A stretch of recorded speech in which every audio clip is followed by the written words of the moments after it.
if you're still trying to protect that extra few $100 or extra few $1,000s a month, thinking that you're going to be able to take that time yourself and deploy it to those tasks that it maybe aren't serving the bigger mission as much as these bigger things could be, I can tell you right now that you're sacrificing multiples of that revenue if you're just looking at the revenue side of it. It's a big commitment in time. It's a big commitment in money at the start if you don't have a lot of it. But I can tell you, as you go and as you're patient and you're wanting to build it for the long term, it's amazing. So do it now.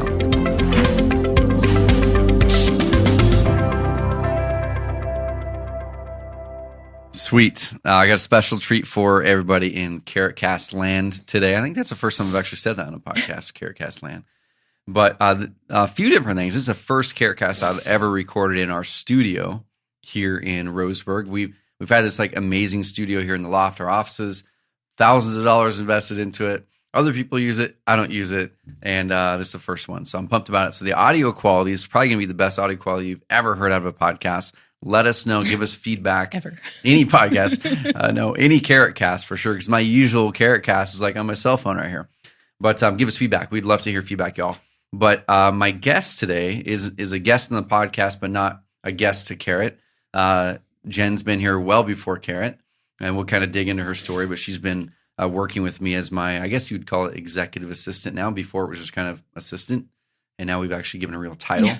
Executive assistant. But the reason that Jen, my assistant, has come onto this episode of the Carrot Cast is, number one, it was her idea to say, hey, what if I came on there and talked about what I do? Because she gets a lot of questions about that. And also, two of our more popular episodes of the Carrot Cast are about where me and Adrian actually hopped on and talked about what do we do with our assistants? How do you hire an assistant? What do you have them do? And we just keep on getting feedback from people saying that was one of the best episodes we've heard. So that's what we're doing today. Is we said, what better thing can we do than bring Jen on here and let's just talk. We're just going to kind of talk back and forth. We've got some notes. If you're watching this on YouTube, we're recording, so we got the video there too. But we've got some notes. It's just going to be a free-flowing convo. Ask some questions. What she loves about working with me, what our processes are, what she hates about working with me, all those kinds of things. But welcome, Jen, on the podcast, on the Carrotcast. Hi. And you can tell she's a professional podcaster. Oh, so yeah. No, I'm pumped she's on here. It's definitely out of her comfort zone, but that's one thing that we're going to talk about as we go, that it's really important that the person who's working there side by side with you every day has really complementary skill sets and personality traits. So we'll kind of dive into that. But Jen, why don't you give a little bit of context for how long you've been working with me, when we started working together. We'll kind of set the stage there, and then we'll kind of build up to how things evolved and what you do now. But totally. How did it start? So about, I guess 7 years ago, just actually like this week is like a 7-year anniversary mark since we started working together. Yeah.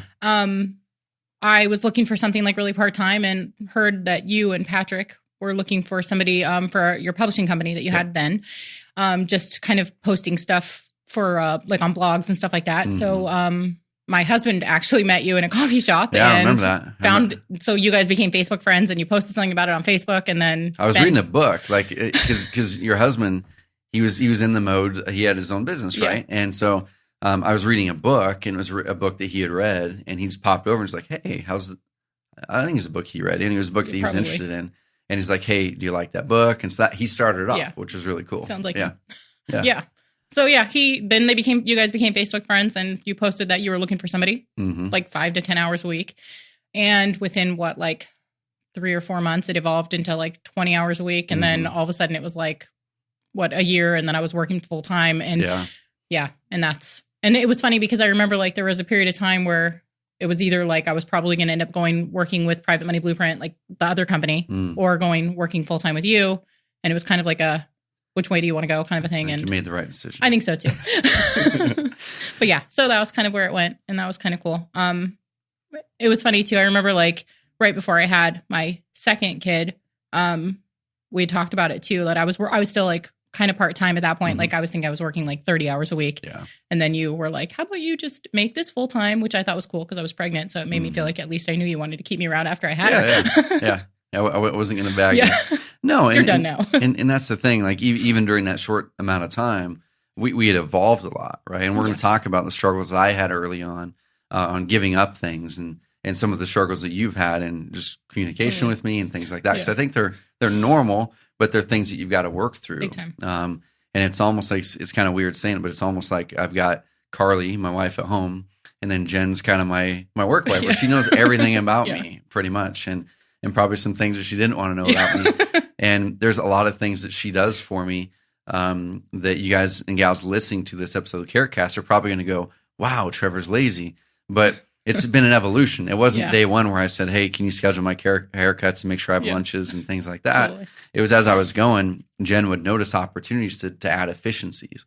And a lot of those came from her making the suggestion of, man, you're not eating lunch like half of the week because you're just putting your head down and working. What if I just got you lunch and ask you every day if you had it? So we'll talk about some of those things. So what were the types of things, if you can remember way back? I'm trying to tap my brain. Yeah. What were the things that you were doing at the start when you started working with me? About 5 or 10 hours a week. Yeah.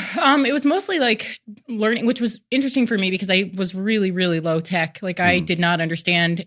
I mean, I barely knew what a blog was at the time. And so like when you guys hired me, it was really learning that side of things, which was really cool because I felt like when we started Carrot, like I had already had some of that. Like I had a higher understanding of it than I would have if I'd came straight into Carrot. Like if, you know what I mean? Yep. So it was really mostly just posting things onto the blog, like editing articles and stuff like that. Like I spent a lot of time doing that, like editing articles and posting and sending emails, which was also really helpful for me, like learning like email structure and like the way to communicate with people, kind of a little bit more on like the marketing side, like to communicate and connect with people on a deeper level, I guess. Yep. So that brings up a good point because Jen, I honestly forgot that you did that stuff. But going back, it's an evolution, right? Because my needs at that time were I needed to kind of add a little bit more time to actually do offers and work JV partnerships and kind of some higher level things. Well, you actually had an assistant at the time too, like when you first hired me. You did. And Charity did a lot of support. Bella. I'm sorry. That's right. Mm-hmm. It's a whole nother story. And she was awesome. It just wasn't right timing for all of us. But that's right. So Jen came on and did a bunch of those kinds of things. I just needed to gain back some time. And honestly, at that point, it was just, hey, could you learn this? And here's all these things I just need you to do. And one of the things that I went through, and I talked about this in one of the other episodes of the Carrot Cast about this, is my struggle was I didn't know, I didn't really know what to have you do. Mm-hmm. I knew that there was a lot of things I was getting overwhelmed with, but I didn't know what to have you do. So at the start, it was those easy things. Hey, train you on this. We'll do a tutorial on it. And like she said, she started helping me with blog post editing, sending out emails. I'm sure a lot of other things. Yeah. Kind of remember what was next, because you don't do any of that now. No, you do all different stuff now. Yeah. Well, I guess from that it evolved into. I started running JV Update, which was that was happening, and then down the line, it kind of grew from that, but it was like changing things because there was a point where you finally realized that. Instead of like I remember there was a time where you would like forward me emails all the time. Like, can you respond to this? But you were still spending so much time in your inbox. And then you finally said like, I'm going to let you run my inbox basically. Mm-hmm. And even then even after you did that, it still took us like almost 2 years before you were really comfortable with me actually doing that. Yep.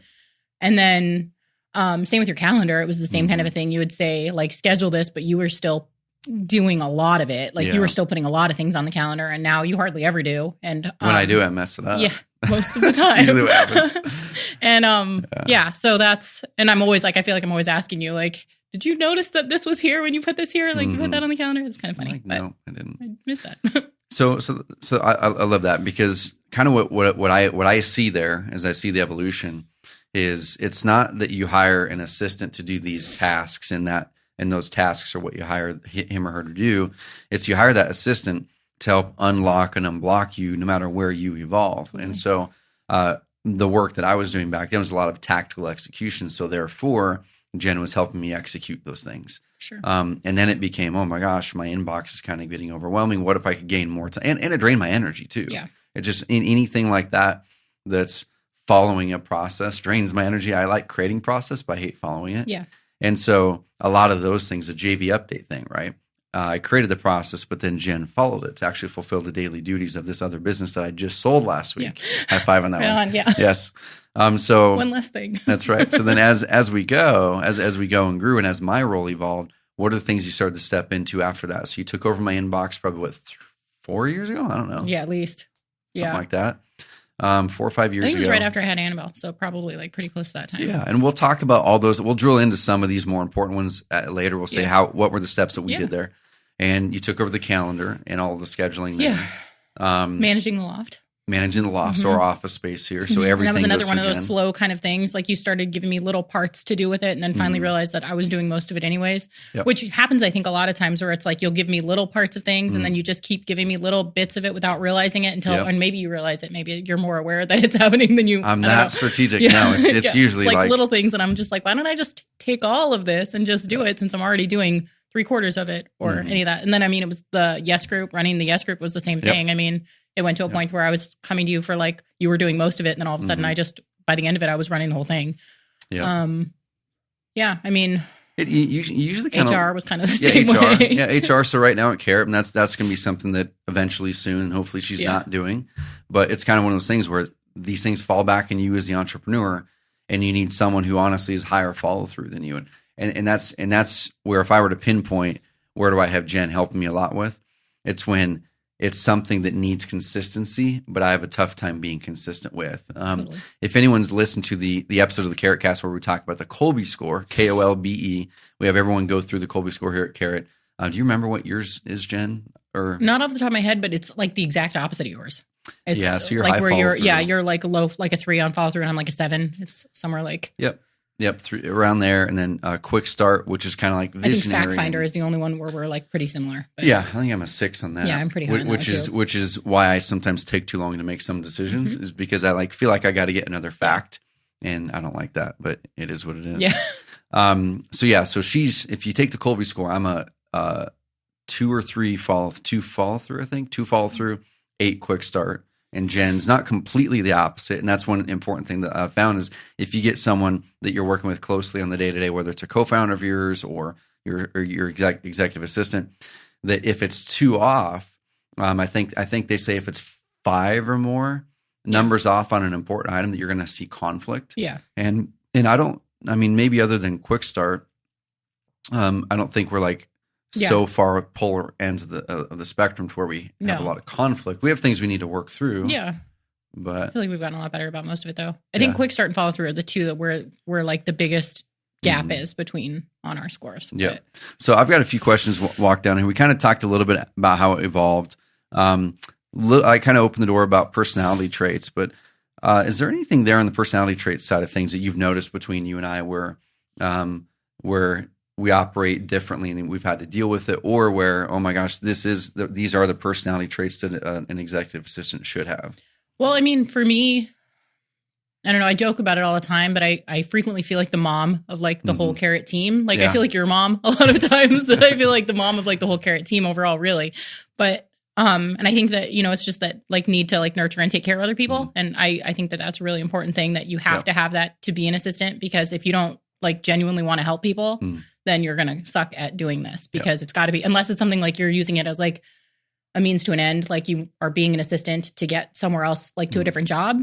Like that's not the kind of job for you. So that's another conversation right there too. I'm going to bring this one up and then we'll go back to the personality traits, because it was about a year in after Jen had started. And I was when I was originally interviewing Jen, I was projecting what I thought would be an interesting job to her, thinking that she wanted the same thing, and say, hey, and someday you can grow into marketing stuff. And that's when you started sending emails and stuff, right? I was like, great. And sounds good. and she did. She's like, oh, that sounds cool, right? So what happened during that first year was she was doing a lot of really good things for me, but the problem was I still wasn't gaining the leverage I needed.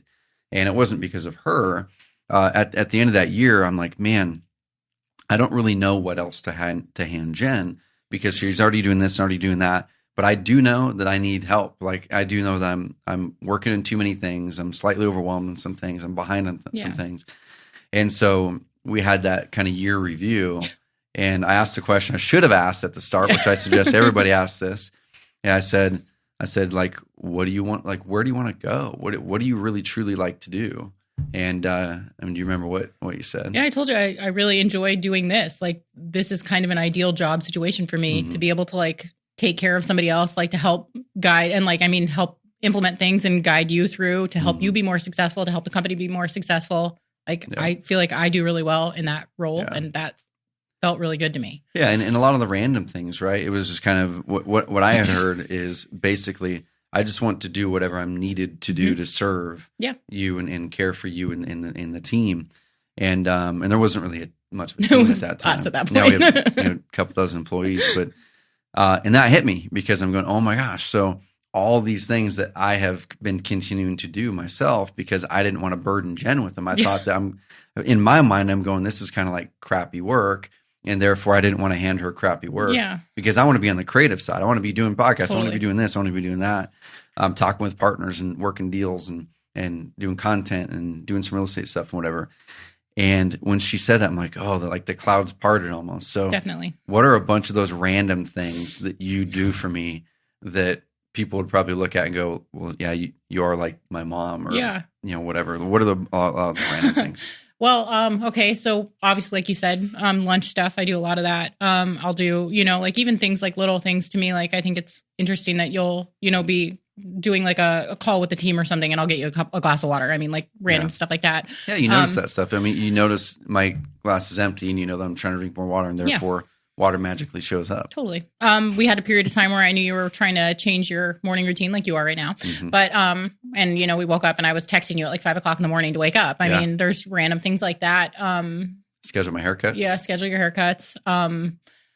Gosh, there's so many things I'm trying to like.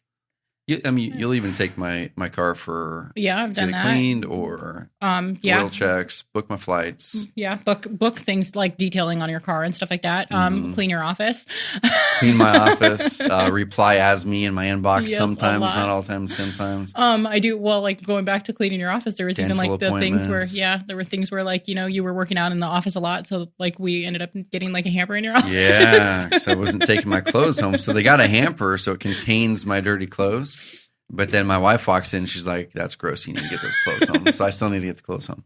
But at least I gave you an opportunity, like a place to put them so you could take them home. You got the hamper. You got me the orange dirty clothes bag. So, I mean, at the end of the day, if you were to go through this list of, it's essentially anything that, that in my mind is something where it's, I wouldn't say it's a distraction, but kind of where I need to get my hair cut. And you kind of know the cadence on about when my hair starts to get wild looking. Yeah. And so then she's like, okay, I'm just going to start booking haircuts every 3 weeks or whatever it is. Yep. And so I never reach out to Jen and say, hey, get me a haircut.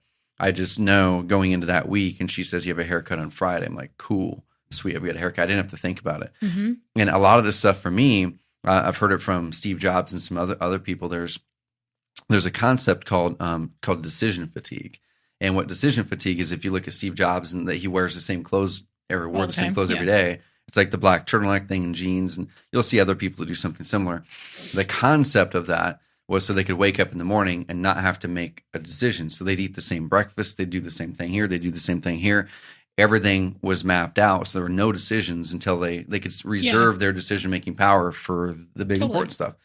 And so that's kind of a lot of it for me, is it reduces that, as my friend Alex Sharfin says, pressure and noise. It reduces all the pressure and noise to where I can just show up and I can just deliver. Yeah. An example coming into this podcast here, I just knew I had a content day. Jen knows which days content days go on. She scheduled it. And then we get with Brady on here. We come in, it's all set up. I don't have to do the setup of it. I would have been doing that years ago, but I don't have to do that. I can just show up and perform. And then I can leave and then go perform in the next thing. And that's where I really get my biggest leverage and biggest impact. And you guys are all huge, massive part of it, which I love. And therefore, now you guys are making an impact as well, which is cool. So we'll go back to personality traits. Yeah. Anything else that you can think of that's really important? You said the caring part and wanting to serve. I mean, and then obviously just wanting to see, it would be really hard to be in a role like this if I didn't care about you. I mean, like if I didn't like value, like what, like if I didn't want you to be successful, I guess is like, I mean, like if your boss is a jerk, then like, I remember when I like one of my first jobs that I had when I first moved to Oregon, I was like the office manager for a tax office and the people I worked for were terrible. And like, they were like, you're going to make us coffee. And I was like, hell no, I'm not making you coffee. Like I had like, but I mean, like when you, like, if you asked me to make you coffee, I wouldn't like, of course I'll make you coffee. Like there's no question in my That was mind. something we did for a period of time. Like I'd show up to my desk and there was a bulletproof coffee fresh and ready right there. And then I got pregnant and the smell was not No. conducive to being pregnant. Oh, I love it. But funny. Yeah, but it was interesting because it's like totally, it's such a mindset shift because like those people, I had no desire to like serve or help be successful because I hated them. But then like coming here, it's such a different, it's like a different world. So I think that's really important is the relationship between, you know, the boss and the assistant. Like I think that that's really important. And it sounds like the assistant has to care about the overall vision and mission. Oh, like big time. That you're going somewhere that's worthy that they want Big to support. Big time. Anything else there? Not that I can think of. No, I think, I mean, I don't know if you have anything to add there. Yeah, being organized, obviously, following mean, through on things because what I remember, and this is a good segue to communication now. Yeah. So I remember years ago, I don't remember when, and this is where the communication thing is critical because Jen would do things and then she would report back to me that she did them, and which is exactly what had to be done at the start, right? To build that trust and stuff. Definitely.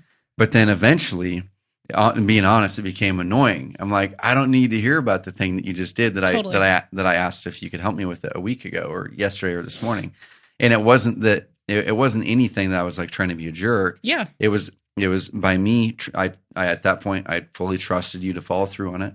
There were expectations where we knew what the expectations were for follow through on these things. And I trusted that you would do it because you had a track record of doing it. And then at that point, when I had then asked you to help me with this thing, it was checked off in my brain. It was already gone. Yeah. It was like gone in my brain. Totally. And then you'd pop in and put it back in my brain, even if it was for 30 seconds. Yeah. And then that probably went on for like 6 months. And I remember us sitting down for something else. I'm like, stop it. You don't need to give me these updates anymore. Like, don't give me the updates anymore. I trust you. Don't bring the loop back in. The loop's gone in my brain. Like it's gone. Don't bring it back in. I think that's a funny thing too, because going back to personality traits, I think I think a person in my role tends to have like, I don't necessarily want to say like a lower confidence level, but I mean like, you know, we're like more like servant by nature. Yeah. So like, you know, there's always that, like, are we doing things the right way? Like in your mind, you know what I mean? So like wanting to make sure like to follow through, like there's always that. And so like it goes back to the follow through thing to begin with. I mean, like making sure that things are totally checked off of our list too. And that's where that came in. So really like building up that confidence level, like for people listening, building up the confidence level with your assistant to know that you have faith and trust that they've already done what you need to do is important, because that was a weird communication thing for us, for sure. It was for sure. So what do we do now, and how has communication evolved? Because it has evolved a lot. Yeah, definitely. We had a lot of time for a long time where we struggled like connecting, like we didn't connect enough throughout the week. But now we have a pretty good system as long as we're, you know, like consistent with it. It works good. We meet twice a week for sure, every Monday and Friday. If for some reason they have to get moved, we tend to move them, like to, you know, move them around to make sure they still happen, or we'll do at least like a 10-minute like check just to make sure that everything's cool. The first one on Mondays, we do one Monday morning for like 40 minutes, and then we do one for an hour on Friday to close out the week. And then we also touch base throughout the week. I check in with you and send you, you know, questions about emails and stuff daily pretty much, and make sure that we're on the same page with things. So cool. I think that's really important though, to make sure that we're on top of communicating, because if I don't know what you're doing, then a lot of times you don't know what you're doing. So and there's other little things in there too, like when I would be adding stuff to the calendar, and I'll still slip some in. I slipped one in this week, I think. But when I would add stuff to it, it would kind of throw some things for a wrench, in things in Jen's in, because she already has this visual of what the week's going to look like, and then I inject something in there. So then we had to adjust that process. There's actually one thing I recently did that helped with that when you do that, was because there's times where I don't even, like for years, like you would do that and I wouldn't notice it until like the day it happened. But in the last like couple weeks, probably maybe about a month ago at this point, I added like a thing in the calendar, like if you go back into the settings into the calendar in your calendar, to notify me, like to send me an email every time you update, like you specifically update. So it doesn't do it every time I add anything to the calendar, but every time you update anything on your calendar, I get an email notification that it happened. So that way I can see where you're playing with things and confusing my brain. So going back to personality traits, someone who's proactive. So add that to the list, please. So going back to communicate. So we have the weekly kind of bookends. We use Slack. That's kind of how we do that.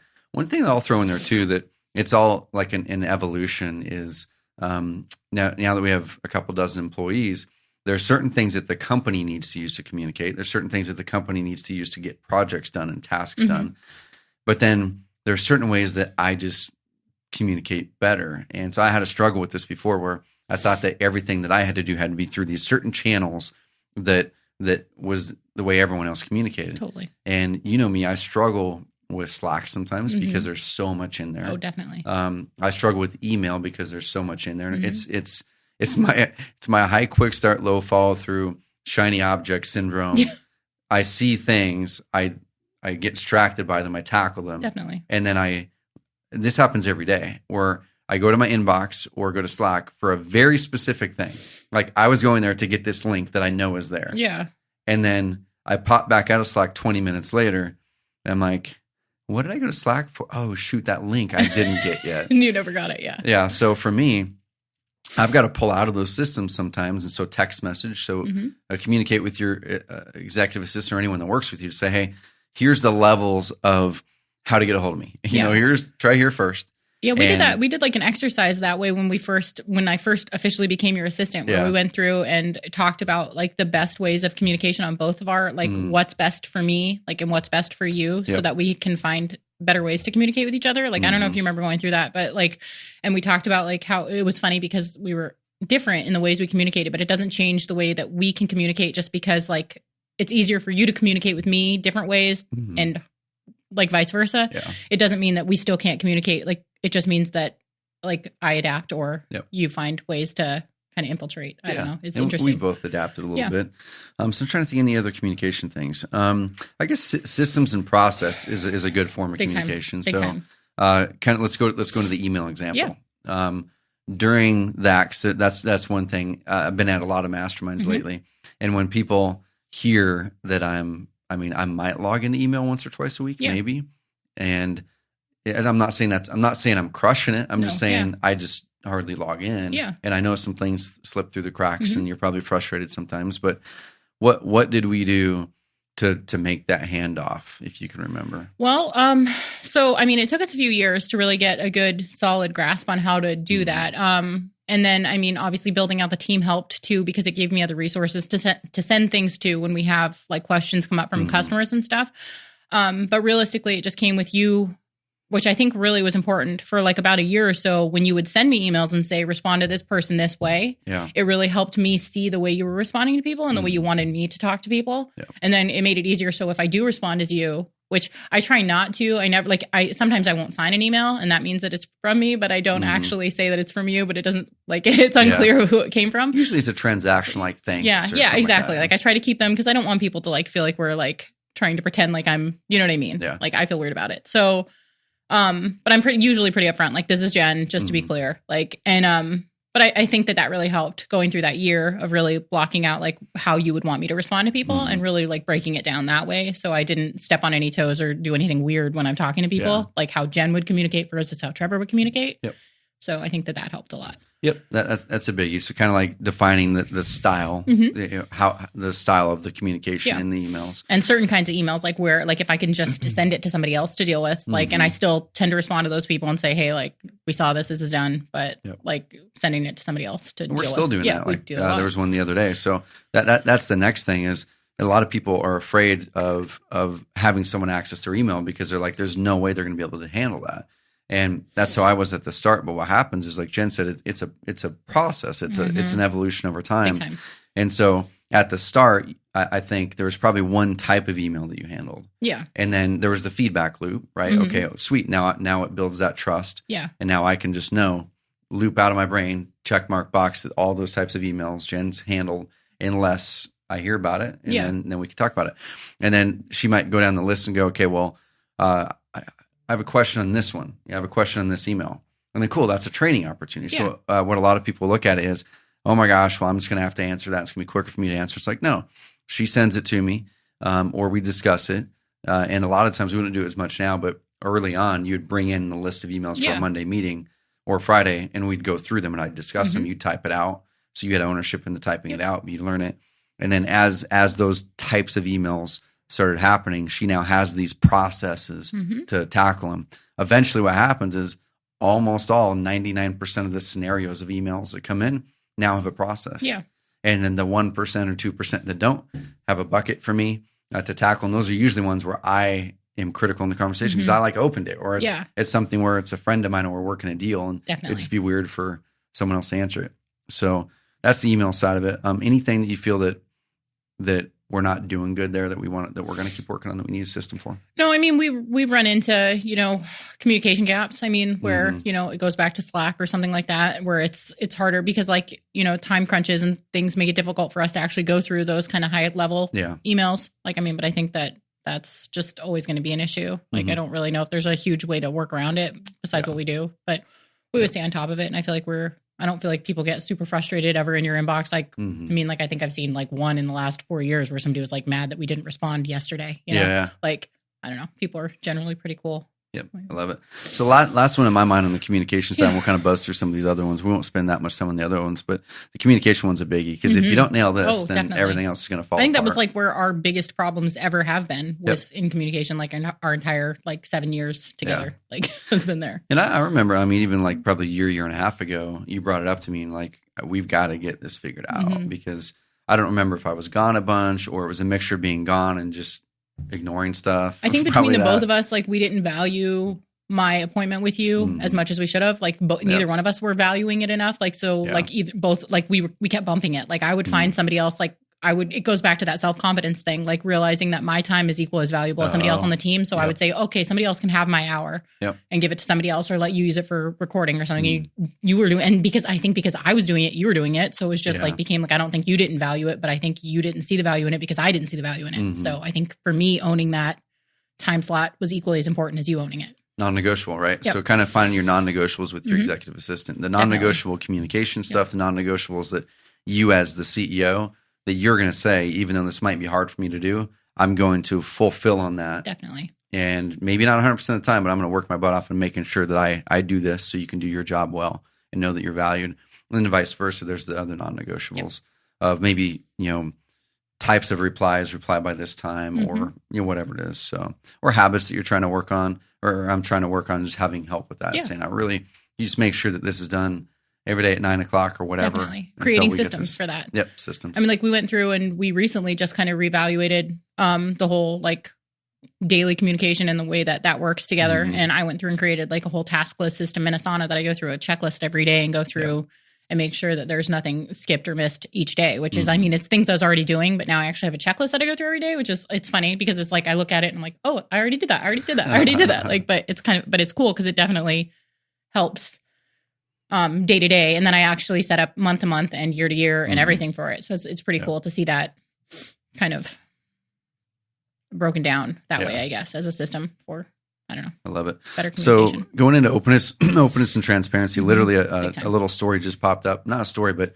a question just popped up in my mind that someone asked me back in North Carolina when they were saying they were getting eaten up by email. And I'm like, we just need to get out of it. And they couldn't comprehend how that would work. And I said, if I own a software company, you can get out of email. And I got mostly out of email. You can get out of email. Yeah. And it's a mindset issue. For him, the issue was someone seeing everything in their inbox. He said, well, what if they get access to all this stuff? I'm like, you got to trust them. You got to find a person that you trust because they're going to get access to everything. Everything, yeah. Now, if I start to go down the list of things, what would be things, that one might be nervous about? I guess financial stuff or but I deal with most of that for the company anyways at this point. You signed the contract in that sale of the business the other day for me. Because I trust you, right? Yeah. There's financial stuff. She knows and sees all the payroll reports. It's just kind of one of those things that you have to know and just trust that person has the right intentions. So she sees what everyone else gets paid, or she would have the opportunity to, right? Yeah. There's a lot of other things in there. The one, and I'm going to be blunt with some people here. The one that some of you might be nervous about that's stopping you from having someone dive this deep with you is you're probably doing things you shouldn't be doing in your life. You could be cheating on your spouse and you're getting emails through there. There could be bad business dealings. There could be things you're ashamed of that are locked in that inbox. If that's your case, you need to work on yourself. You need to work on yourself and you need to get rid of that in your life and then get someone else in there. one thing that it has created is ultimate accountability for me, because I know that if anything in there Jen sees, my wacky Amazon purchases, any of that stuff, like she sees that stuff. And so there was one, what was it? It was like this year. It was a Christmas. It was a gag joke, gift. Yeah. And I told her after I ordered it. You're going to see this come through. Yeah, whatever it was. I can't remember what it was. We shouldn't talk about it. That was funny, though. As HR, we shouldn't talk about it. That's right. But openness and transparency. So anything else in your mind where it's really required, like ultimate openness and transparency for both of us here, especially me? Yeah, I think like what you just said, though, I mean, being really clear that, understanding on both sides that we're going to see and hear things about each other that we have to be comfortable with each other, like all the way across the board. Yeah. I mean, you pretty much know everything that's going on in my life all the time. I know everything that's going on in your life all the time. And I think that that's really important, that we're both aware of where we're at. Yeah. Whether it's like work-wise or even in personal, like in like the real world, I guess, like knowing that, like, where your family's at, what you're doing, like emotionally, I guess, too, is really important. So that way we can help each other as best we can. Because like, if I'm struggling anywhere, it's really important that you know that too, so that we can. Yeah. So personality traits, counselor. Yeah. Put counselor on there. No, there's been. It's like sounding board. I mean, like there's a lot of times where I spend a lot of time just listening to you. And I mean, like there's like, I remember like times throughout the years, like, I mean, it's better now that I actually understand most of what we do. But I mean, like there was a time where, like I said, I was really low tech at the beginning, but even a few years in where I started becoming that sounding board for you, you were talking about things I had no idea what the hell was going on. I was like, I don't even know what we're talking about at this point, but sure, you can tell me all about it and I will listen like I know. And there's been a lot like this past year where our team has grown so fast, and it's my favorite phase of Carrot that I've ever had, but it's the hardest. And so it's not stuff that I can or want to go talk with everyone on the team about. Totally.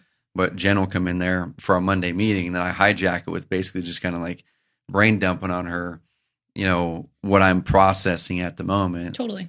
And the cool thing is that you know how to then deal with it, because you know that if I'm feeling overwhelmed here, or if I've got this problem, then you'll oftentimes be purposeful, making sure that I get extra time later in the week. Totally. Or if I've got a big day, like a content day, that before and after maybe is a little bit lighter. Things like that. So make sure that if you have an executive assistant, and this right here is the case for not hiring a VA, right? I'm not telling people not to hire VAs. I'm saying for this role, and it's not just because I have dozens of employees, y'all. This was 7 years ago, way before Carrot, and she started 5 hours a week, 10 hours a week, went to halftime, went to full time, and were you full time before Carrot? I can't remember. No, right after. I started I became full time basically when I signed my contract for Carrot. Okay. I was almost full time before that. Yeah. But I mean, pretty much. Sweet. So she's kind of seen that whole evolution of me anyway, as an entrepreneur, and the ups and downs, and it is an up and down. I mean, I'm positive most of the time, but usually, during those moments where I'm just like, man, here's the struggle I'm having with this person on our team, or here's the struggle I'm having in general, where I'm in over my head. Yeah. And I need to get a coach, and here's why I need to get a coach, and she can support it and help with it. And that's happened many times this year. Yeah. So giving up control, we talked a little bit about it. What have you noticed, Jen, that I've had a tough time giving up control over? Email was tough. I feel like that was really, and your calendar was tough too. That was a struggle. Like it goes back to that thing where you would tell me, like, you would give me specifics about where I could put things, but at the same time, like you were still running most of it. Yeah. I think you ran into that idea, but a lot of it went back to the email because you didn't want to relinquish complete control of the email, not because I don't think there was like bad weirdness in there. You were just in that mindset that it's easier for you to do it. Like, and it really, like, I think making that mindset shift that you didn't have to do everything, like, I think was really tough for you. Yeah. And so I think that that's really where like the ownership thing came in. Like it was really important that you just finally let go and like really delegated. And I think that was tough too. Like the idea of because like as an entrepreneur, you were in that mindset that you ran everything and you did everything yourself. So really like delegating, and that's been really cool to watch, by the way, to like see you kind of evolve from like a one-man show to like a 25-person team. Yeah. Because it was really, I mean, it has been really difficult for you giving up a lot of things. And I think that that's really cool to have seen you evolve to that person. But cool. I mean, with me, that was a big thing, like giving up anything like that you were already doing. You were kind of like, well, I could already do it. And Here's it's funny, example. Like flights. Oh yeah. Flights was an example because what would happen, and this is a big mistake that a lot of people make, and I have made it, and I'm sure I still make it at times where I'm not recognizing it, and then I'll hopefully recognize it and get rid of it, But with flights, I booked my own flights, and then eventually I heard someone else said that their person helped them, their executive assistant helped them book flights. So I'm like, hey, Jen, can you book me a flight? What would happen for the first amount of time, I don't know how long, is Jen would send through flight options, and then I would go research my own. Like I would, cool, thanks for those flight options. And then I would go research my own because I'm like, well, that's part of my fact finder in there. It's like, well, I wonder if she's got the best deal. It's like, is she getting the best deal? And I don't know. I can't remember if I ever found one that was a better deal. It didn't even matter. Yeah. At the end of the day, it wasn't a better deal because I just spent 3 hours over 2 days trying to research a better deal to save $50. And it's dumb. And so I would highly suggest anyone that's doing that, where you're delegating, but then you're taking that power away from them, the ability for them to follow through. Yep. It doesn't serve them. No. It makes it to where they can't. It goes back to that empowerment thing. I mean, empowering your assistant to be who you need them to be is really important. Yep. And eventually, and how I got over that one and some other ones too, is I had to go, okay, with this particular task, what's the most important for me? So we have a physical written process that's like, here's where I want to sit on an airplane. Here's the planes or the seats that I want to do. Here's what happens with layovers. If I'm going across country, here's when I want to board the plane and whatever. There's a whole bunch upgrade options. Upgrade options. If it's under X amount to upgrade to first class, do it. If it's a tight connection, get me up in front of all those kinds of things where we've created systems over the years where it's usually, it's not me sitting down and knowing everything, create this massive system. It's like, there's 3 things I want you to look at. And then I experience something I want to adjust or change. And like, hey, can we add that to the system? Yeah. Can we add that to the system? It ends up being a bunch of stuff. But the big thing that helped me was like sitting down and thinking or writing down, okay, what is the most important for me with this? Is it to actually get the deal on it? Or is it to be able to get to that location and then not have to think about it in the process? So that's how I ultimately handed it off, as like, I don't care about the money anymore. I trust that she'll make the best decision. And I'm just going to do my day. Yeah. And so once I did that, I never have searched for the flights again. That's which is cool. A lot. Yeah. Yeah. I'm trying to think of anything else I've struggled to give up control. I mean, there's a lot. Yeah, there's a lot. It's funny because it took me a while to really figure out, for us to really understand each other as people, I think, like that relationship building thing. But, there's always been like a very like specific, it's funny because you're really laid back and like easily like, the chillest like boss I've ever had. But at the same time, there's very specific ways you want things done and how you see them. Like in your mind, you're like, okay, so there's this project and this is, the start of it, but this is how I want it to end. And in your mind, you see it a certain way. And obviously like creatively, especially if it's a creative something, like everyone else is going to see it their own way. Yeah. So coming at it like a different way and saying like, oh, this is like, you asked me to kind of work on this thing and this is like me presenting it to you and you're kind of like, that's not the way I saw it. So I'm going to redo it. And I'm like, not right most of the time. Probably. Well, and I mean, it's interesting because it's, I don't know, kind of figuring out the way your mind works to get there to closer to like your vision or the questions I need to ask to get closer to your vision has been a really interesting thing. Questions that I do, but it kind of depends on the topic. I mean, I do have specific kind of like leading questions that I ask you, but it really depends on what we're talking about. I mean, if we're talking about like decorating the loft versus if we're talking about like what you want for lunch, I mean, it's kind of like they're leading questions that I do ask, but one thing can't give away all my secrets. Yeah, exactly. One thing that pops up in my mind there is, I know for me, there's usually, like I said, one thing that's the most important. And I might, and I don't usually always recognize that when we're talking about something, but that's something that I think everyone listening to this can have their executive assistant start to ask that question is, okay, with this thing, what is the most important to you in that? Definitely. Because if I know that that's checked off, it's way easier for me to then big time hand off and back up from the rest. But we've gone through projects before, things before where we didn't discuss that. And like you said, it was done or it was proposed or whatever. And that one most important thing for me wasn't done the way that I had pictured. All the rest of it was great, but I couldn't see that. All I could see was that one thing. Part. Yep. So that's an important one, as have your executive assistant ask you, what's the one most important thing in this? So they know they can make sure that they fulfill on that. The rest of it just starts to melt away and you don't notice. I remember when there are things like that too, I ask you a lot of questions like, how important is this really? Like, how important is it really to you that it's the way you want it to be versus like, are you like, cause I remember a lot of times you would say things like, especially early on when we hadn't really built this like candor together, I guess, like really coming out with like the idea of like, you would say, oh, you have complete control over this, but really like it wasn't there. Really you don't. Yeah, no, but not really. And it like, I remember like, you know, like almost like a crushing that would have like, oh, that sucks. Like you hated it. Like, but I mean, at the same time, it was really just building that relationship. Like, and that's like my sensitive nature that I'd be like, oh, that sucks that I'm terrible at this. But it wasn't that. It was just that you had a vision and me realizing that it wasn't me. It's not you, it's me kind of a thing. You know, like you had a vision of where you saw it going and we didn't line up, but really finding that center ground, I think is really important. Another story popped up in my brain that went right out, and which happens daily. So struggles with me. We've talked a lot about a lot of the struggles, but what are some of the struggles that you have or do have currently working with me? Honestly, I mean, I think we've built out like, and we've adjusted a lot of like our problems that's mine. Working. Yeah. Working together. Like, I think we have found most of the issues.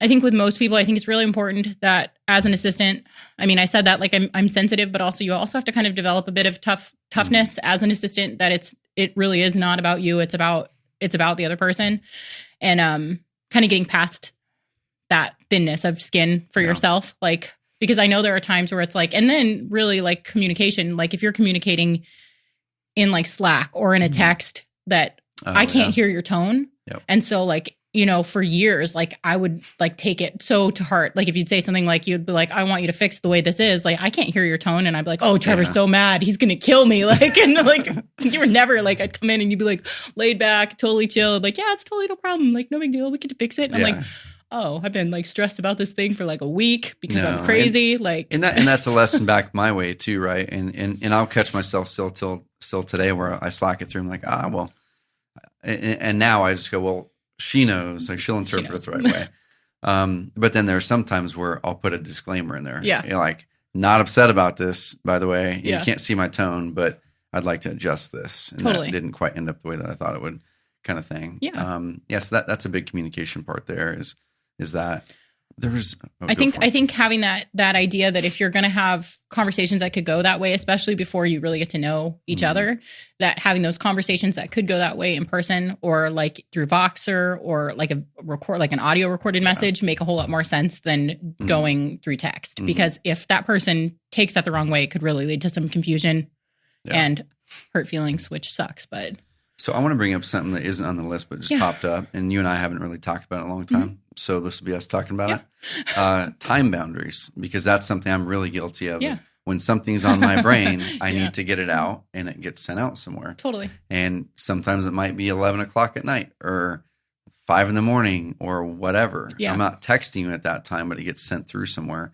And so there's time boundaries, and then there's the expectation that comes with those requests of, it was sometime in recent history, last 2 years, where I realized that I had to mention to you, and I've had to do this for everyone else on the team too, that I'm going to start telling you the priority of this, because when it comes from the CEO, everything is high priority. So people drop everything and they do that task. In my mind, I'm like, I was trying to get out of my brain. I don't care if it's done the next month or next week or whatever. Totally. So I adjusted that a little bit, where I'm like, hey, anytime the next 2 weeks, anytime the next month, this needs to be done today, kind of thing. But what about time boundaries? Where am I struggling on that? Where are you struggling on that? And what does that currently look like now? Because it's not a 9-to-5 job. Yeah, no, totally. So, for me, like you just said, it's not a 9-to-5 job. I have kids, and we made it really like clear up front that I wasn't always going to be physically in the office, that I work a few days here in the office. I work a few days from home. And, it shifts all the time. It's kind of like a growing, changing thing. When I need to be here, I'm here. Yep. But it can be really difficult, because you say that, like to look at it later or to deal with it later, but my mind is always on. And like, I'm like, I kind of feel like I live to serve. So I'm like, oh, okay. Like I can do this now. And I work really weird hours. So I'll work sometimes like until midnight, just because I'm already awake. So I'm like, I'll just, spend like after my kids go to bed, I'll work that, 3 to 4 hour window until I'm down for the night. And that way I don't have to spend the whole day when my kids are awake. I can hang out with them. I can do that, and it works out good. So, I mean, the time boundaries are a little weird for what we do, but, and I know it always kind of surprises you if you send me a message at 11 o'clock at night that I respond, and I guess it probably used to surprise you. It probably doesn't anymore, but it's like almost every time. And I'll even put the disclaimer, don't look at this. You did that a couple days ago. Which is the dumbest thing ever, because I know when I send it through, you're going to look at it. Yeah. It's like, why do I even say Don't that? read this until Tuesday. You sent me one on Monday. That's I wish Slack had like a time delay thingy where like you can do on Boomerang on Gmail. Yeah. It'd be amazing if I could time delay a Slack message or a text message. Yeah. Why has iPhone not thought of a way to time delay a text message, dude? I would use that all the time. Yeah, that's a good point. Oh my gosh. Yeah, I don't know, but it's funny. And then like, I mean, even Dan, like on the team, laughs at me all the time because he's like, why are you always working? And I'm like, well, I'm not always working, but I mean, like your phone makes it so easy to like respond to things and deal with them immediately. And that's kind of how my brain works. Like I have a giant list of things that I'm always doing. And I wear so many different hats like in the company. So it's easier for me to just kind of like, if it's something like a one-off thing that I can do like at 11 o'clock at night, that's going to take me 45 seconds. I'm going to do it. Like that's just the way my mind works. Mm-hmm. So, I mean, there are time boundaries and I don't set them well enough. That's what I'm telling you right now. Okay. We'll work on that together. I've got one or two last questions and then we'll wrap this because we can talk about this like forever because it's been 7 years in the making. So we can't unpack it all in an hour. Definitely. I think we're just over an hour now, but, oh, well, one question because that one just flew out of my brain too. So with the with your schedule, I think one thing that I struggle with sometimes is priority. I think most people do. And there's been moments too where you've hit overwhelm, and then we come in, and it's usually like brain dump everything down. Yeah. And then I'll work with you to help you prioritize it out. And usually like a third of the things are just gone now, and then it seems like it's just less overwhelm at that point. See, now it's like, oh, okay. It's not 30 things, it's 4 things. Yeah. Now. So what do you do maybe on the daily basis to know what you should be working on? And then next, when you hit the overwhelm phase, do you have any practices that you do, including that one that you're reaching out to me or anything? So day to day, I mean, I don't know. I think it's since I've had kids, like I feel like half my brain is dead. Like, so I've gotten to a point where I literally have to write every single thing I do down. Even if it's something like that I know I'm going to do like in the next 10 minutes, I still write it down because the chances are good I'll forget it. Like you were even saying, like you'll go into Slack and like totally forget why you went in there. That happens to me all the time. And so I've just really like I put everything in Asana, like in the task list. I just put everything down. And I go through that, and I pretty much live out of Asana. Like I have everything in there that I need to do, and anything that comes up. I have the team. I have a whole like project list for the team to use to add things for me to do in there. Yeah. And that's kind of like, and then I have like main priorities, which is all in Asana too. So, I mean, that's basically like just a running to-do list that I have. It's like a moving, breathing thing that is there all the time, telling me where I need to be. And then I do the same thing for you. I mean, you have like your priority list. So I make sure to try to keep everything on track of that. And then I live in your inbox. And that's kind of where, I mean, so for like running priorities and like that, that's kind of how it works for me. When I hit overwhelm, it's really going through, like you just said, and doing a brain dump and figuring out where I'm spending too much time on things that I shouldn't be spending. I think the last time it really went through like being more proactive and less reactive. It's funny because I just said that about always jumping right on things when the team asks me to. I've really gotten actually pretty solidly into the habit of telling the team, like especially from the team, like I don't do it for you, but I do it for the team, that if they ask me to do something, even if it's something I know I'm going to do right then, I still tell them to go and add it to Asana. So that way, if I can't get to it, I'll do it later. But I think that that's really, really, because in this role, it's really easy and it's important for us to be really reactive all the time. But at the same time, we have to have systems in place to make it so we can be more proactive and get in front of things instead of always just doing things as they come, because we're never going to help you be as effective as you can be if we're always just reacting to everything. Yeah. One last thing I'll toss in there on, I know it's been working well for me and it's pretty cool, where it's probably a couple of years ago. I started writing down my kind of daily to-do in that paper. It's since shifted. Like my stuff always evolves, which is probably frustrating. We're like, Trevor's productivity system's different this quarter than it was last quarter. Now when things modify. But I've got my written productivity system, which Paul actually said he saw the stack of them over here. He's like, I've been using it every day. Nice. Right on. Loves it. So I would write that down. For a period of time, I was getting it done at the end of the day. And then so it was there sitting on my desk, and Jen would come in, before I got there, apparently, and see it or take a picture of or whatever you did. And then we would meet later that day, or I would send you something and you're like, oh, those 3 are already done. I'm like, how did you do that? How did you do that? Like, I never told you to do those. I never told you about those things. And she would go in there proactively and look at that list. Yeah. So what's been cool Add since Mind then, Reader to that list. Yeah, exactly. Mind Reader. So what's been really cool since then is now that's just a trigger of mine that anything that I use to write down my priorities for the day or tasks, I share with her. And I've been doing that with other team members too, with Brady on the content side. I'm like, how can I remove myself of being the communication bottleneck between knowing, having them know what my thoughts are on what I'm supposed to do over here versus like how they're going to serve it. And so on the content side in my phone, I've got my notes in here. And so just right here in Apple Notes, I'm just pulling it up right now. I've got my 6 or so kind of core notes. I've got content ideas, which is shared with Brady. I think Brendan. I've got systems and processes. So that's shared with Alex on my team. Makes sense. And that's all my systems and processes that as I go throughout the day, I go, oh, there's a process that needs to be created for that. Because what usually happens is it flies out of my brain in a week. Yeah. So that's all here. So now whenever I sit down for creating process time, or I did on the airplane a lot on my flights, I'd pull it up and jam out 2 or 3 processes because they're on here. But I share it with Alex so he can go through it and get some done too. Then I've got my this week, which I've been adjusting. We're trying out something new now, but it's still something Jen has access to. And I look at it every morning.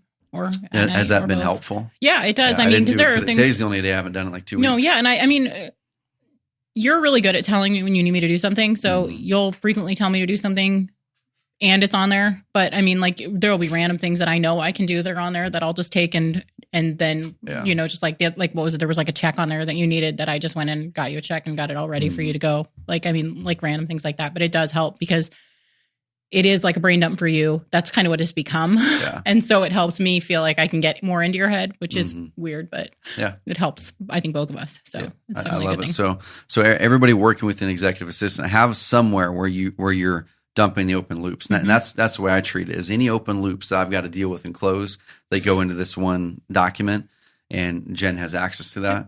And then we've got a new process I'm working on right now. It's a habit tracker, but it also happens to have like my daily, weekly, and monthly. And today's the only day I haven't done it in 2 weeks. It's mainly because my day is planned out every minute today, basically. Yeah, thank you. So it's like but it's all energy stuff. Like all day today has been energy work. And so I just didn't put anything down because I'm like, my calendar is it, and she made the calendar, so she knows what's going on, and so do I. But that's helpful because now Jen can look at it, and sometimes we'll sabotage ourselves as the entrepreneur by not delegating something because we think I'll just pick up the phone and do it, or I'll schedule the haircut appointment, or I'll go get the oil change or whatever. And that person might be, especially in the early times of having an assistant, they're probably sitting there wondering what they can help with. Totally. And if you have a list of your open loops, they can go through there, and Jen did this all the time where she would see those things. She's like, oh, I can help with that. Yeah. And before I never thought to have her help with that stuff. Like, I don't want to have you. Well, I mean, even things like you'll have things where I go through like the, credit card statements and make notes on that. I mean, like little things that you would spend like an hour doing that I can go through and take care of. And then you just have to glance at it and it's a breeze. I mean, I think you talking about creating processes is really important because I've been going through and creating a lot of them over the last year, especially like I just had a baby this year. Yep. So like right before I had her, I went through and created a bunch of processes and systems to help if anybody needed to come in and do anything for me while I was gone. And so I've been seeing more of those like reasons to create those over the last, 6 months. And it's been really helpful. And I think that anybody listening to this needs to make sure you have your assistant. If they do things more than once, having them, like if it's going to be a consistent thing that they do, having them create a system for those things is really important. That was a biggie because as you were going into having the baby and the maternity leave, I was looking at it going, okay, both of us trying not to panic. 3 years before you had since you had the last one. 4. So there's 4 years where Jen hadn't taken like that long of time away from work. I still didn't because I'm crazy. Yeah, you're crazy. But I appreciate it. No, but so we were kind of leading up to that. The whole aim was what balls are going to drop when you go on maternity leave. Yep. And I realized I had to pick some of them back up, which was fine. Some of them I just let drop, like whatever. And if they're important enough, they'll trickle back up. And then the other ones, Jen documented and handed off a lot of things to their team members. Yeah. So which they kept when I got back, which was nice too. That was cool. I'll be honest here that I was a little bit nervous going in, knowing that you guys were having the third child, because I'm going, man, she's almost like Superwoman. I'm so insanely excited about it for them. But then I was kind of picturing going, okay, I'm going to support whatever ends up happening here, but I just can't picture how she's gonna crush it the way she has been with the third. And being honest, I think you've like notched it up a level since then. Thank you. You have. Thank you. Which is cool. Been feeling otherwise, so that's good to hear. But of course I don't know how you feel on the family side of it, but it feels like it doesn't feel like you notching it up a level has been at the expense of your family. No. It just feels like you've just, as a person, went, I'm just going to perform at a higher level now. Awesome. Thank you. Which is cool. Right on. Thank you. Thank you. Do you have anything to add or questions to ask me? No, I mean, I don't know. I think that, like we said, it's just really important that, and I know that this is like focused, this talk is focused more for people like looking for an assistant or thinking about hiring an assistant, or if people have an assistant. But I think it's also really important that you have your assistant listen to this too, to get that person in line with where you're at too. Yep. Because I mean, and I think that that's true a lot of times, like if you're reading a book, to have your assistant read the same books, to have your assistant, because it keeps us, I feel like a lot of times, like, I don't even know if you know that I do that a lot of times, but if you're reading a book, I tend to read the same book or try to keep us in line. So I know more of where you're at mentally. Cool. Because I feel like that helps. So I think that's really important. That's really cool. Yeah. There's probably a lot of things I do that you don't know I do, but probably no, it's probably that's probably goes make sure back your to assistant is a creepy stalker. No. Yeah, I mean, that goes back to openness and transparency. And I'll throw one last tip in. Like I'm gonna do a rapid fire of like 2 minutes of tips of little hacks that we've done.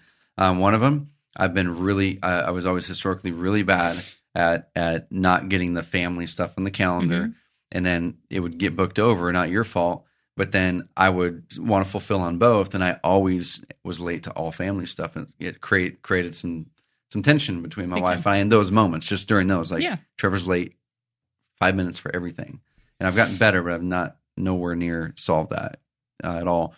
But then I went back and Jen and I got together, and so she texts my wife now Sundays and things like that. Yep. So she gets the calendar from my wife for personal stuff. Once a week, I reach out to her at least once a week. I mean, it was funny. On like a week ago, she was actually sitting in my office and we went through your calendar together, like physically in person, and broke it down, which is kind of cool. But I love that, because now I'm going, oh my gosh, now I'm not hijacking stuff and messing it up, because I have the best intentions all the time. Like I want to fulfill everywhere, and I'm so optimistic. I think that this call is going to go perfectly, and I'll be able to get home in 14 minutes, and then Or I forgot that my wife said that we're going to the coast this weekend, and in my head, I didn't think there was a time talked about that we're leaving. I'm talking about like actually tomorrow. Yeah. And I didn't think there was a time that we're talking about that we're leaving. And the good thing is Jen blocked off all of Friday, so there's no work stuff, and like there's nothing until I put something on there. I messed it up. But so then my wife can make sure that those events for the family are always protected, even when I have the full intention to do so. It's not me stepping out and being, I'm just going to like have them connect and I'm going to do my business stuff. It's me ensuring that I'm not breaking the system. Totally. Because they're both way more consistent than I am, honestly. And then the Apple Notes thing's a biggie. Using Slack for the communication. Voxer, we didn't really use it much. It's just kind of every now and then. It happens sometimes. And I think that, like your coach too actually talked about having like an idea where he was saying that like he has a rule with Voxer where he doesn't take people talking like Voxer messages were like audio messages from anybody. He only takes text messages from people, but he uses Voxer and like audio messages for people. I think that that's really like a cool thing. And I think that would help you a lot. But that was a cool tip. It's funny because I sent him a long Voxer the day after you told me that. It was like a 3-minute Voxer, and his Voxers are always 45 seconds, minute and a half. Yeah. And I mentioned to him, like, dude, I apologize for sending you that long Voxer. And he's like, no, it's okay for you, for my coaching students. You guys, it's okay. I think it was what the team is. He was talking about more and his assistant. It's the team. And it makes sense because in order to, number one, people can ramble on in a Voxer, which I did on that one. Mm-hmm. You? Yeah. Number two, exactly. Yeah. Number two, if people are going to type it out, they have to get more to the point. but also he can read it faster. So he's not having to sit there for 3 minutes listening to this Voxer. Totally. He can read the thing for 30 seconds and be done with it. I thought that was a really, really good hack. It was cool. So, well, we could talk about this all day long. I appreciate you initiating this, first of all. And hopefully everyone who's been listening to this and will listen to this that is an entrepreneur or that is an executive assistant for one, that you've got a lot of value out of it. We can keep on going down all day long in the exact systems we use and things like that. And who knows, maybe that's a product someday that will like break down all of our systems and sell it for like $1 million or something. I don't know. But Jen, I appreciate you initiating this and hopping on this out of your comfort zone. You did awesome. Thanks. It didn't feel like it was out of your comfort zone once you got past the first minute or two. Cool. You did great. And Brady, thanks for getting this recorded. I do. Yep, go for it. Go ahead. No. I got one more question for you. Yeah. So you started Carrot as a 1 or 2 man show, and you've had a lot of growth, a lot of success over the past few years. How do you think Carrot would be differently had Jen not come into the picture? Had you not made the decision to hire an assistant? And I guess kind of 2-part question: what is the biggest thing that you've been able to do that you wouldn't have otherwise been equipped to do without an assistant, without Jen? Yeah. Good questions, man. Jeez. Yeah. I think the biggest thing that I have been able to that I wouldn't be able to do without Jen is especially when you're growing, company's growing really fast and your team's growing really fast, the CEO has to be able to have time to think and think strategically and do the bigger, more important things. And I just could not have the mind space to think more strategically if I was having, number one, I couldn't physically do it all. But number two, if I had to think about booking the haircut or doing all the things that you do that I don't even know that you do anymore, I just wouldn't be able to think strategically. I wouldn't be able to lead the 20 some odd other employees well. So I think that Jen and I, Jen and Alex kind of, it's like I'm here in the middle. Jen's on the executive assistant side. Alex is on operations. We kind of like fly together. Mm-hmm. And I wouldn't be able to do most of what I'm doing today without kind of that trio. They're really high follow throughs. They know my quirks.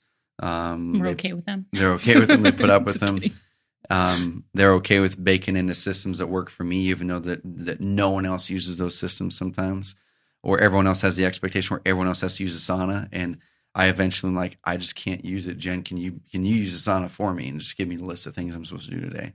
So that's a biggie. What's the first question? Where do you think Carrot would be had you not made this? Oh, yeah, I mean, if it wasn't Jen, I would have hired someone else because like you just physically couldn't have done it. I couldn't have done it. I couldn't have done it. And one important thing that I'll throw out to everybody is I heard this feedback. I heard this advice from a mentor of mine, Greg Clement, years ago. I was in a mastermind with him in 2012, so you would have been working with me at that time. And one thing that he said the first hire I would always make is an assistant, even if it's just 5 hours a week or 10 hours a week. And originally I'm like, oh man, I don't want to do that because I'm making X amount of money, and it wasn't near what the company's doing now. But It's like I'm making X amount of money, and I don't really want to carve out money to pay someone else over here when I can do that stuff. I'll just work some more hours and whatever. And what he said, he's like, you need to get that now so that person can grow with you. And I wasn't thinking about it that way. I was thinking about delegating tasks. Yeah. And so when he said that, I'm like, oh, okay, that's a little bit different. So I would highly suggest that everyone, even if you don't have the budget, get an assistant now. Okay, even if you're a one-person show, maybe not like if you're just trying to figure out real estate. You got to figure out the model. You got to know a model to make money first. But Greg said he's like, I hired our first assistant before we ever did a real estate deal, so they could just go out and do what is going to create revenue for the company. Instead of processing stuff. I wasn't that quick, but before Carrot, it was cool because we already had kind of momentum going, and it just happened quicker. Totally. That's cool. Yeah. Good question. Awesome. Sweet. Well, we're going to wrap it here, everybody. Hit us with feedback. Go to iTunes and let us know what you thought of this episode. Is it going to help you? Is it going to help you advance to the next level? I'll throw a couple challenges at you here. Is if you're still trying to protect that extra few $100 or extra few $1,000s a month, thinking that you're going to be able to take that time yourself and deploy it to those tasks that it maybe aren't serving the bigger mission as much as these bigger things could be. I can tell you right now that you're sacrificing multiples of that revenue if you're just looking at the revenue side of it. it's a big commitment in time. It's a big commitment in money at the start if you don't have a lot of it. But I can tell you, as you go and as you're patient and you're wanting to build it for the long term, it's amazing. So do it now. The next thing is process and communication are key. Every time things break, it's usually around a process or communication issue. So make sure that you don't just have someone doing a bunch of tasks and then you get overwhelmed and say, oh, well, I'm just going to stop it. And that person's not working with me anymore. It's because you have a communication issue and you need to create processes. So process and communication are key to making this work. And number 3, open up and just, in order to make this work, it's got to be almost like a marriage, where Jen knows in some cases more about me than my wife does. And so you have to just be okay with being open that way. So if you have any demons in the closet or whatever that you're trying to keep in there, you are going to have a tough time with this. Being honest, you're always going to hit this level where you feel like that person's doing tasks for you, but they're not able to really truly move the needle for you. If you want to truly move the needle, you have to be completely open, be completely transparent, be willing to have the tough conversations, be willing to have them see everything that you're doing. And that's when the needle really moves for you. So everyone, hit up iTunes for ratings and reviews. Appreciate the heck out of you. If you haven't listened to the other episodes that we did earlier, Adrian and I, they're shorter episodes. 2 episodes way early on. We'll put it in the show notes somewhere which episodes those were, on what Adrian and I do with our executive assistants, how we hired them, processes, things like that. This kind of dives deeper. That's kind of the trio for you. Have an amazing rest of the week, y'all. Talk soon, Jen. Thank you. Thank you. There we go. Sweet. See ya.